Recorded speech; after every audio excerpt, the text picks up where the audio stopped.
Hello guys, summer vacation start হয়ে গেছে। আর summer ভ্যাকেশনে বাড়িতে কি বসে থাকা যায়? চলে এসেছি আমি, অনিন্দিতা আর ইমলি আবার আমাদের নেক্সট ট্রিপের জন্য। কোথায় আছি দেখো, ঠিক এয়ারপোর্ট। আর আমরা যাচ্ছি হচ্ছে, এখন বলবো না, সারপ্রাইজ, যাচ্ছি নতুন একটা কান্ট্রিতে। আর এটা আগে কখনো যাইনি এই দেশটাতে। নতুন একটা স্ট্যাম্প পড়বে আমাদের পাসপোর্টে, নতুন একটা কান্ট্রির ভিসা হবে। তো চলো, খুবই এক্সাইটেড। আর এখন টাইম হলো দুটো দুটো সরি, এখন কটা বাজে?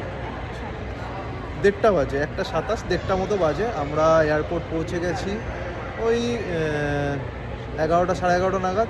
তো রাস্তায় খুবই বৃষ্টি হয়েছে, আর ইমলিও খুবই এক্সাইটেড। তো চলো, নেক্সট যেখানে যাব সেখানে গিয়ে আপডেট দেবো যে কোথায় আমরা এসেছি। আর একটু পরেই আমাদের বোর্ডিং স্টার্ট হবে, তার জন্যই ওয়েট করছি।